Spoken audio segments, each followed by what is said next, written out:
South India shopping మాల్లో block buster ఆషాఢం #1 kilo sale.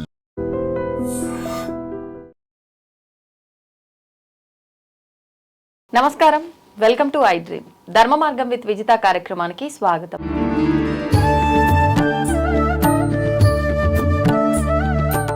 నమస్కారం అండి. అమ్మ శుభం తల్లి. సాధారణంగా భగవంతుడికి పూజ చేయటము అనేది ప్రతి ఒక్కరికి సాధారణం. అయితే అసలు ఏంటి పూజ అంటే ఏంటి? మా అందరికీ తెలిసిన పూజ అని అంటే దీపారాధన చేశామా, ఏదైనా నైవేద్యం పెట్టామా, హారతి ఇచ్చామా, అయిపోయింది. ఇది పూజ. అసలు నిజమైన పూజ అంటే ఏంటి? ఏ రకంగా చేయాలి? ఎన్ని రకాలు ఉన్నాయి? ఆయన ఏ రకమైన పూజా విధానాన్ని ఆచరిస్తే ప్రసన్నమవుతాడు? బాగుందమ్మా, చాలా ఉపయోగకరమైనటువంటిది. ఆ తల్లులకి తండ్రులు అందరికి కూడాను పూజ గురించి తెలుసుకోవాల్సిన అవసరం ఎంతైనా ఉంది. కొంచెం డిఫరెంట్గా కూడా మాట్లాడుకుందాం. నిజార్థం చెప్తాం. పూజ, నిత్య పూజలు అవన్నీ చాలామంది చేసుకుంటారు, ఉపాసనలు చేస్తూ ఉంటారు, భక్తి భావంతో భజనలు చేస్తూ ఉంటారు, రకరకాలుగా వ్రతాలు కూడా చేస్తూ ఉంటారు, అయ్యప్ప దీక్షలు అవి ఇవన్నీ పూజలోకే వస్తాయి. కానీ పూజా విధానంలో మనము బ్రాహ్మీ ముహూర్తంలో గనక లేచి ఏ మానవులు చేయగలుగుతారో, తల్లులు చేయగలుగుతారో వాళ్ళకి ఫలితం తొందరగా వస్తుంది. ఆ టైంలో విశ్వం అంతా కూడా శక్తి పుంజాల్ని ప్రసరింపచేసేటువంటిది బ్రహ్మ ముహూర్తము ఇత్యాది కొన్ని రకాల పేర్లు ఉన్నాయి. మరి ఇప్పుడు అంటే ఒక్కొక్కరు ఒక్కొక్క రకమైన సమయం అనేది చెప్పడం జరుగుతుంది. బ్రాహ్మీ ముహూర్తం అంటే ఏంటి అసలు కరెక్ట్ అయిన అంటే కొంతమంది సూర్యోదయానికి ముందు 46-48 నిమిషాలని కొంతమంది చెప్తూ ఉన్నారు. అసలు నా మటుకు నేను 2:45 కల్లా ఉదయం మా కార్యక్రమాలు మొదలు పెట్టేసుకొని, అంటే అది బ్రాహ్మీ ముహూర్తమా? జస్ట్ ఇక బిగిన్ అవుతుంది. 3ంటికి కూడా మరి ఎన్టీ రామారావు గారు 3 గంటలకే ఆయన లేచేవారు. మన సీఎం నందమూరి తారక రామారావు గారు మరి ఆయన కూడా మరి 3కి చాలా ప్రాముఖ్యత ఇచ్చారు. 3 గంటలు లేచి ఆయన చేసేవారు. అలా ఎంతోమంది యోగులు కూడా 2:30 తర్వాత ఒక 5-10 నిమిషాలు, మ్యాక్సిమం 3. కొంతమంది నిద్రనే పోరు యోగులు. ఆ ధ్యానంలో ఉన్న తర్వాత ఈ మెలుకున్న వాళ్ళకి కదా ఈ గొడవ.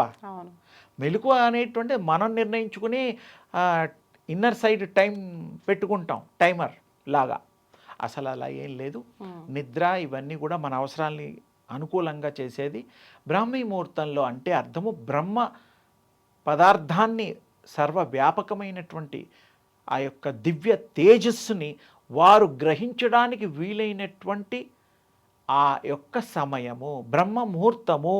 ఇప్పుడు దాదాపు ఆ 3 గంటల సమయం నుంచి ఎక్కడి వరకు అనుకోవచ్చు? సూర్యోదయానికి ముందు వరకు. అంటే సూర్యోదయం తర్వాత ఉండదా అంటే ఉంటుంది. శక్తి ఎందుకు ఉండదు? దాదాపు అంటే 2 నుంచి 3 గంటలు. 3 నుంచి 5:30, 5:45 వరకు సూర్యోదయానికి ముందు వరకు తీసుకోవచ్చు. ఓకే. మరి ఒకవేళ 3ంటికే అంటే కష్టం. అంటే ఆ టైంలో లేచి చక్కగా చేసుకొని తర్వాత హాయిగా పడుకోండి, ఇబ్బంది లేదు. అలవాటు అయ్యేంత వరకు. అలా అని రోజు పడుకోమని కాదు. కొంచెం అలవాటు అయినప్పుడు అలారం లాగా మీకు ఆ నిద్ర లేస్తారు, మీరే లెగుస్తారు.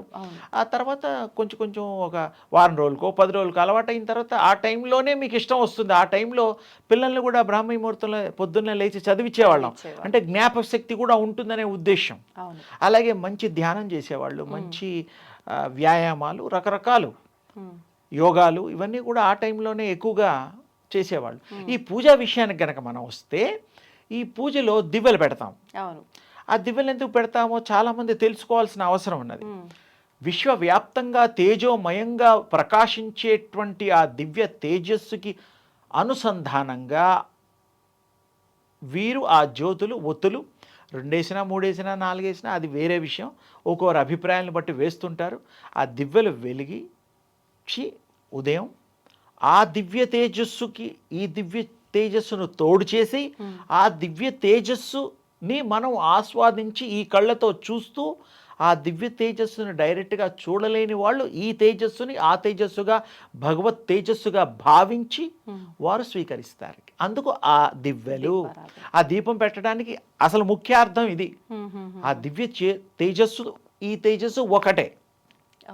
సమస్య లేదు. అది చూడలేం కదా, అవును. ఇది చూస్తున్నాం కాబట్టి ఇది గ్రహిస్తుంది. అంటే మన ముందు ఉన్న భావన కలగడం కోసం అది ఆ దివ్య తేజస్సు, అది తేజస్సే. ఆ తేజస్సు పెట్టిన తర్వాత ఫోటో కానీ దీపాలు పెట్టినప్పుడు ఇవి కూడా మన విగ్రహాలు కూడా ఈ తేజస్సులో చక్కగా మంచి ప్రకాశంగా కనిపిస్తూ ఉంటాయి. అప్పుడు మీరు ముఖ కవళికలు స్వామివారి తల్లివి చూడొచ్చు, ఏకాగ్రత కుదురుతుంది. అప్పుడు ఆరా కూడా స్వామివారి ఆరాను కూడా మీ ఏకాగ్రత వల్ల పెంచొచ్చు. మీకు కూడా పుట్టుకతో ఆరాతో పుడతాం, ఆరాతో పెరుగుతాం. కొంతమందికి 6 ఇంచులు 4 ఇంచులు ఇలా ఏదో చెప్తూ ఉంటారు. ఎప్పుడు ఆరా పెరుగుతుందంటే మీరు ఎప్పుడైతే ఆ యూనివర్స్ ఆరాలో తేజస్సులో మీరు మెర్జ్ అయిపోతారో, కలిసిపోతారో, అప్పుడు మీ ఆరా ఆటోమేటిక్గా 6 ఇంచులు 1 ఫీటు 2 ఫీటు, కొంతమందికి అయితే అసలు లెక్క పెట్టలేనంతగా తేజస్సులో కలిస్తే అంత స్థాయి ఉన్న పూర్వపు ఋషులు, దేవుళ్లతో సమానమైనటువంటి ఆరాధకులు, భగవత్ స్వరూపులు, మహిమాన్వితులు, అప్పటికి వాళ్ళలో ఇలా ఆ తేజస్సు పెరిగేది.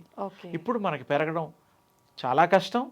అదే దారిలో అదే పద్ధతుల్లో చేస్తే ఏదో ఒక 2-3 ఇంచులు పెరగొచ్చేమో, 6 ఇంచులు పెరగొచ్చేమో, అంతకంటే ఎక్కువ కూడా పెరగొచ్చు. అంటే మీ యొక్క సాధనను బట్టి ఉంటుంది. సాధన చేస్తే సాధన సమకూరు ధరలోనా అని తప్పకుండా జరుగుతుంది. ఈ దివ్యలు అలా పళ్ళు ఫలాలు మీ యొక్క ఇష్టంతో చేస్తారు. అది కూడా దైవ సంకల్పం. అర్పించి మనమే తింటాం, ఆయన ప్రసాదంగా ఆయన ఆగ్రహాన్నిస్తాడు. తప్పకుండా ఇలా చూసేసి స్పర్శ చేయగలుగుతాడు. అలాగే ప్రసాదాలు ఇవి అవన్నీ కూడాను మీరు చెప్పే ప్రతి మాట కూడా భగవంతుడు చెప్పే మాట మీకు మీరు చెప్పుకోవడమే, మీ శక్తికి మీరు యుక్తిగా చెప్పడమే. తప్పకుండా భగవంతుడు వింటాడు, మీకు సర్వము ప్రసాదిస్తాడు. తేజోమయమైన ఆ దేవుణ్ణి మీరు కొలవడం వల్ల ఏ దేవుణ్ణి కొలిచినా తేజోమయులే. తేజస్సు లేకుండా ఏ దేవుడు లేడు, ఆరా లేకుండా. మీరు కూడా ఆరాతో పుట్టారు కాబట్టి ఆరాలో మిక్స్ అవ్వండి, మెర్జ్ అవ్వండి, ఆరాలో కలవండి. అప్పుడు మీరు ఆరా విశ్వస్వరూపులు అవుతారు. అంటే ఆరా అనే పదం ఉండదు, తేజో రూపులు అవుతారు. దివ్య తేజో రూపులు మీరు అయిపోతారు, అందులో సందేహం లేదు. అందుకని మీరు అందరూ కూడా ఈ కొత్త రకంగా ప్రయత్నం చేసి చూడండి. ఈ ఇంట్రెస్ట్ ఏకాగ్రతని చేసిన అది ఆరాధనైనా మంత్రమైనా మనస్సు పెట్టి బ్రాహ్మీ ముహూర్తంలో మనస్తత్వంతో చేయాలి. ఏకాగ్రత కుదురుతుంది. కుదరని వాడికి కూడా ఓ రోజు కాకపోతే 2 రోజులు 4 రోజులకైనా కుదురుతుంది. రోజు అవే థాట్స్ రావుగా, ఎన్నంటే థాట్స్ బ్యాక్ ఖాళీ అయిపోతుంది. అవును. అందుకని తప్పకుండా అందరూ ప్రయత్నం చేసి వాళ్ళ అనుభవం పొంది ఆనందంగా ఆ యొక్క దివ్య తేజస్సుని ఆపాదించుకోండి, సంపాదించుకోండి. తప్పకుండా ఆ దివ్య తేజస్సు యొక్క కృప మీకు అనంతంగా కలుగుగాక. ధన్యవాదాలండి. తవ్వండి, తవ్వుతున్న శివలింగం పరమాత్మకు జీవా. సరే దాన్ని అట్లా కప్పేసేయండి, చూపించదండి. Krishna is there. మూర్తి పూజ కాదు, సాక్షాత్ బ్రజేంద్ర నందన భగవాన్ ఉన్నారు మూర్తిలో. ఏమీ ఆశించకుండా ఆరాధించే వాళ్ళు కూడా ఉన్నారా ప్రభుజీ? నిజమైన భక్తి అంటే మనకు తెలియదు కాబట్టి